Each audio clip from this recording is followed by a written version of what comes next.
Le GOAT.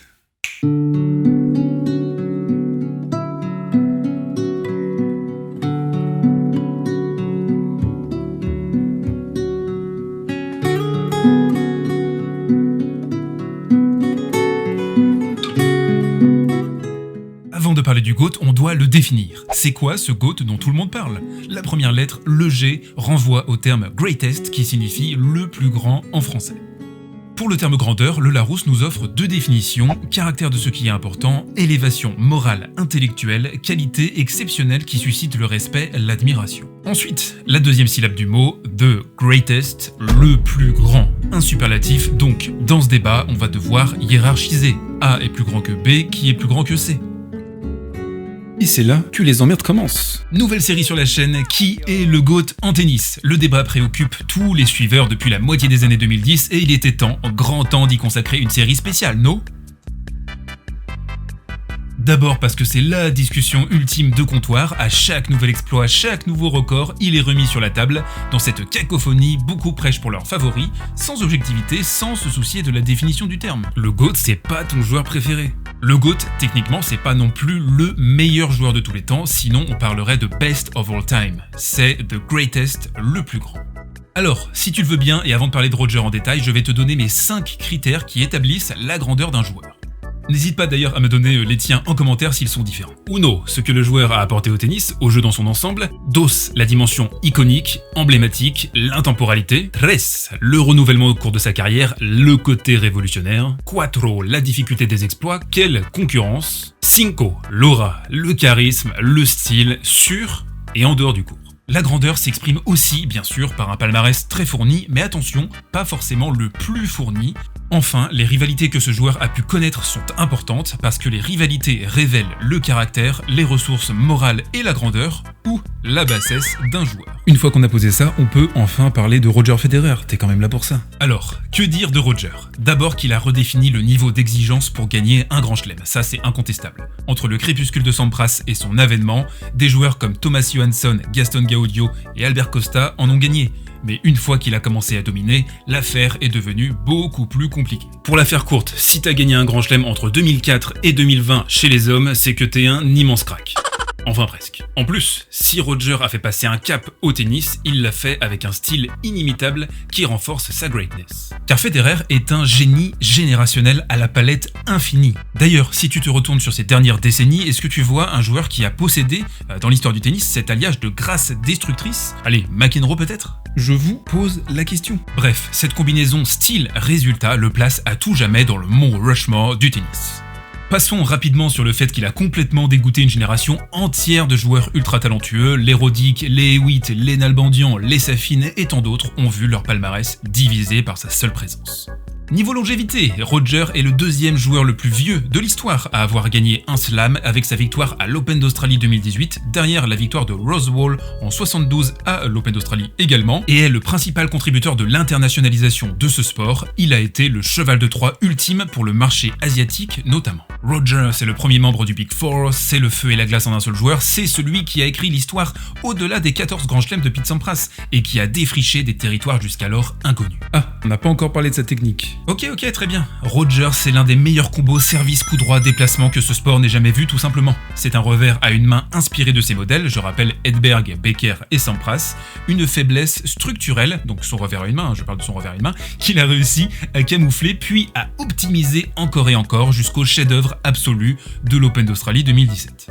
Roger, c'est l'évolution constante. Roger, c'est un tamis plus grand à partir de 2017, révolution matérielle que son idole Sampras avait lui refusé. Enfin, Roger, c'est l'incarnation du tennis un peu partout dans le monde, c'est une détermination proche de l'arrogance dans ses jeunes années, transformée aujourd'hui en paisible sérénité. Mais là, tout ce que je suis en train de vous dire, je sais que ça rentre par une oreille et ça sort par l'autre pour certains d'entre vous. Le débat du GOAT a perverti nos appréciations, il est en train de nous rendre cons, oui, toi, moi, tout le monde. Puisqu'il faut élever un joueur au-dessus des autres, ça veut dire minimiser à tout prix les exploits de celui qu'on n'aime pas. Par exemple, si tu adores Roger, tu trouveras toujours des arguments pour le mettre au-dessus des autres. Il était le GOAT parce qu'il avait le meilleur palmarès, et maintenant, avec le risque de se faire dépasser, il reste le GOAT car le palmarès, ce n'est pas tout. LOL. Encore mieux, pour certains d'entre vous dont le favori est Roger ou Rafa, tout ce que fait Nolé est nul. C'est un minable qui ne fait que de la chasse au record. Il a une attitude lamentable et c'est le responsable du Covid, de la faim dans le monde, de la pollution, des bombes atomiques en 45, de l'affaire Dreyfus, de la défaite de Vercingétorix. Ok, bon. Dans l'autre sens, si ton champion est Nolé, c'est Roger qui fait de la merde. Il est battu dans les head-to-head et de toute façon, Nolé aura tous les records un jour. Et puis tu comprends, il vient d'un petit pays, les gens n'aiment pas trop les Serbes, ouin. Je caricature à peine parce que c'est ce que j'ai lu dans les commentaires de certaines de mes vidéos. Certains sont juste malades de ça, comme si leur vie dépendait du fait que leur favori soit considéré comme le plus grand de tous les temps. Alors prenez une grande respiration, détendez-vous, ce n'est que du tennis. À quoi bon vouloir que votre chouchou soit universellement considéré comme le plus grand puisque ça n'arrivera jamais, absolument jamais. Arrêtons de vouloir convertir les autres, respectons leur sensibilité. À chacun sa vision, la grandeur reste une appréciation subjective, ça ne peut pas être une vérité générale. Bon, une fois qu'on a dit tout ça, si tu es arrivé jusque là, c'est que tu as envie d'avoir mon avis sur Roger dans la course au GOAT, eh bien le voici. D'abord, histoire que ce soit très clair entre nous, je n'ai jamais considéré Roger comme le GOAT absolu. J'ai beaucoup trop de respect vis-à-vis de certains champions du passé pour l'affirmer et pour ceux qui essayent d'aller dépasser ses records actuellement. Mais pour le moment, et si on limite la réflexion à sa génération, là oui, je considère qu'il en a fait un tout petit peu plus que les autres pour mériter un statut à part. Ça ne veut pas dire que la discussion est terminée et que ça va rester comme ça pour toujours. Mais en l'état, il est P1 sur la boîte pour la simple et bonne raison que c'est lui qui a défini le standard à atteindre et que personne ne l'a encore dépassé. D'ailleurs, petite parenthèse, vous permettez ? Ces 3 grands chelems acquis en 2017 et en 2018 ont consolidé son statut pour au moins un petit temps. Pas forcément que au niveau des statistiques, même si ça compte, mais avant tout parce que son prime était fini depuis 7 ans et que certains se demandaient même pourquoi il continuait à jouer. Pour rappel, il n'a gagné qu'un seul grand chelem entre l'Open d'Australie 2010 et l'Open d'Australie 2017. C'était à Wimb en 2012 contre Murray. Alors oui, ok, il a profité d'un gros creux dans la carrière de Nolé, pour rappel 11 défaites en demi-finale et en finale de majeur en cumulé contre Djoko, pour engranger des titres, mais son Open Australie 2017 est certainement le plus grand tournoi de sa carrière. Quant à la finale de Wimbledon 2019, ça restera son plus gros acte manqué. Donc voilà, c'est The Greatest à l'heure où j'enregistre cette vidéo, c'est mon point de vue pour l'époque moderne, attention, et à l'instant où j'enregistre cette vidéo, ouais, je sais, je me répète, mais je sens que certains vont vriller dans les commentaires. Bon, évidemment, je vais pas vous laisser comme ça, laissez-moi développer sa greatness selon les critères que je vous ai présentés en début de vidéo. Ce que le joueur a apporté au tennis, au jeu dans son ensemble, on a commencé à l'évoquer, Peak Roger, donc à peu près entre 2004 et 2006, est un des trucs les plus insensés qu'on ait vu sur un court de tennis. Le mec était juste absolument imbattable, à part sur terre par une petite teigne espagnole dont on va reparler très vite. Alors là, évidemment, si t'es né à la fin des années 90, ce que je te raconte, c'est la préhistoire du tennis. Mais il faut bien comprendre que ce qu'a fait Roger à partir de cette période, c'est qu'il a haussé tranquillou d'une dizaine de crans le curseur de l'excellence et métamorphosé le jeu en profondeur. Il y a un avant et un après son avènement, et c'est le principal contributeur de tous les chefs-d'œuvre qu'on a vus par la suite. Donc oui, dans l'apport au tennis, et même ses haters doivent le concéder, Roger a amené toute une génération à s'intéresser à ce sport, et si les prize money n'ont fait qu'augmenter depuis 20 ans, c'est en grande partie grâce à lui. Par contre, pour l'apport au jeu pur, je vais émettre quelques réserves, parce que la méthode Roger n'est pas forcément duplicable. Quand on observe un Dimitrov par exemple, qui est un peu la version bootleg de Roger, on voit qu'il manque un truc. Et ce truc, c'est le génie. Roger, il te donne envie de jouer au tennis, mais pas de jouer comme lui, parce que tu sais que c'est impossible. C'est un peu le plafond de la chapelle Sixtine, à un moment donné, tu regardes, tu admires et tu la fermes. Roger c'est pareil, c'est une œuvre d'art, mais quelle empreinte va-t-il laisser aux générations futures ? C'est un peu tôt pour se prononcer aujourd'hui, regardez Sampras par exemple que tout le monde a oublié alors que c'était le GOAT des années 90. La dimension iconique, emblématique, universelle et l'intemporalité. Est-ce que je dois vraiment développer sur la dimension iconique de Roger ? C'est le joueur de tennis ultime, celui qui te fait croire que tout est facile. Je dis bien te fait croire, parce qu'en vrai, il n'y a qu'un seul Roger, c'est aussi le joueur le plus adoré des foules. Ça y est, j'en vois déjà bondir derrière leur écran, oui, c'est le joueur le plus universel, Nadal un cran en dessous, et les autres à des années-lumière. Si tu n'es pas d'accord avec ça, c'est que tu n'es pas objectif, et je peux rien pour toi. Ensuite, je pense qu'il est parvenu à créer une universalité avec son style, sa façon élégante de gagner. C'est un très beau joueur, que même un néophyte peut apprécier. Il y a une espèce de magie avec Roger.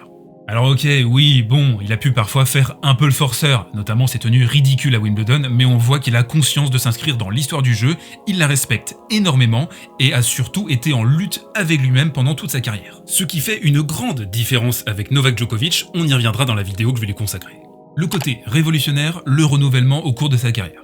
Roger, c'est une espèce de full package qu'il a fallu polir. Une de ses plus grandes forces, c'est qu'il a tout de suite identifié ce qui allait le gêner pour performer au très haut niveau, en gros son caractère colérique, et dès 2001-2002, il s'est totalement reconfiguré pour laisser la place aux champions qui sommeillaient en lui.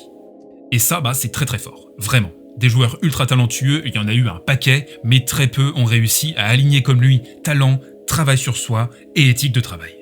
On peut aussi rappeler, c'est important, qu'il gagne son premier Wimbledon en faisant service volé avant de peu à peu délaisser cette approche ultra offensive pour ses titres suivants, preuve à la fois de sa palette illimitée et de sa clairvoyance quant à l'évolution du jeu.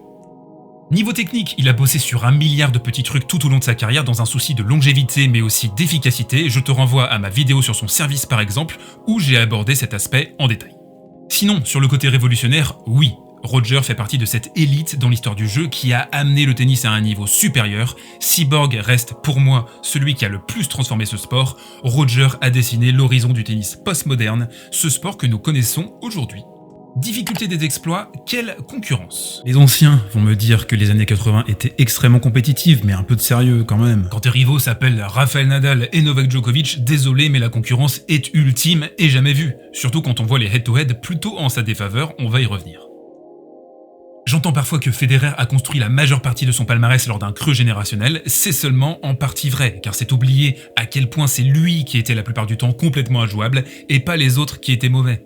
C'est aussi oublier que Rafa l'a tout de suite gêné sur dur et l'a battu quasi systématiquement sur terre à partir de 2004. Il y a 14-2 au total sur cette surface, et dès 2006, l'Espagnol devient un sérieux concurrent sur gazon, ce qu'il confirmera en 2007 et surtout en 2008. Sinon, je répète un point que j'ai déjà soulevé dans une précédente vidéo, Rafa et Nolé sont les enfants de Roger, plus précisément Rafa est l'enfant de Roger et Nolé le produit de Rafa. On y reviendra dans les prochaines vidéos.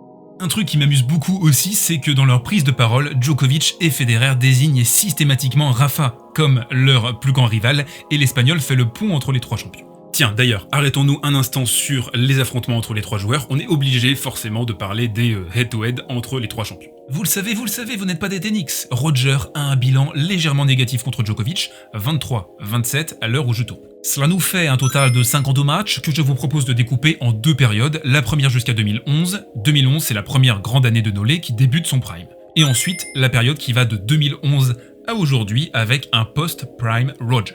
Et la stat que je vais vous montrer est très intéressante parce que même s'il y a un plus grand volume de matchs sur la période entre 2011 et aujourd'hui, le pourcentage est identique, 68% de victoires chacun. Ça nous fait 13-6 pour Federer avant 2011, donc 68%, et 21-10 pour Djokovic à partir de 2011, ce qui nous fait aussi 68%. Notez également que Djokovic et Federer ne se sont pas affrontés pendant le trou d'air de Nolé entre 2017 et mi-2018. Maintenant, Nadal. 40 matchs en tout, donc 10 de moins que les Djokovic-Federer, 16 matchs sur ces 40 ont eu lieu sur terre battue, 14-2 pour Nadal, ce qui nous fait un total de 40% de rencontres sur terre entre les deux hommes. Sur gazon, on a 4 matchs, 3-1 pour Roger, mais cette défaite mythique en finale de Wimbledon en 2008 qui va peser très lourd à la fin de leur carrière, j'en suis certain. Dernier point hyper intéressant, 23-10 Nadal jusqu'en 2017, et depuis on est à 6-1 pour Roger avec 5 victoires d'affilée sur dur. Ça, c'est dû notamment à une augmentation de l'agression côté revers et à un jeu sur la ligne qui asphyxie Rafa. Aura, style et classe sur et en dehors du court. Je sais ce que certains vont dire. Ce critère est superflu, je pense notamment aux fans de Nolé, ne faites pas les innocents. Je vous vois, je vous vois, arrêtez tout. Et aussi pour ceux qui ne jurent que par le palmarès. Mais désolé, la grandeur se mesure en partie par l'attitude, la classe d'un joueur et son aura. C'est par exemple un critère retenu pour la distribution du ballon d'or en football. Et ça, les vieux de la vieille de la chaîne le savent, je pense que Roger est l'incarnation actuelle du tennis, comme Jordan a pu l'être en basket, comme Ali a pu l'être en boxe, comme Bolt a pu l'être en athlétisme. Encore une fois, le constat n'est pas figé dans le marbre, mais c'est difficilement contestable à l'heure où j'enregistre cette vidéo. Il a une aura qui me semble un peu supérieure à celle de Rafa, qui grappille quand même petit à petit, on va pas se mentir, et on va pas comparer avec Djokovic parce que ça va rager dans les commentaires. Voilà l'idée, et voilà pour Roger, merci à toutes et à tous d'avoir regardé cet épisode jusqu'au bout, on se retrouve la semaine prochaine pour un nouvel épisode consacré à cette série sur le GOAT. D'ici là, abonnez-vous, poussez, partagez, clochez, c'est important, soyez constructifs dans les commentaires, on se retrouve très vite sur la chaîne, ciao.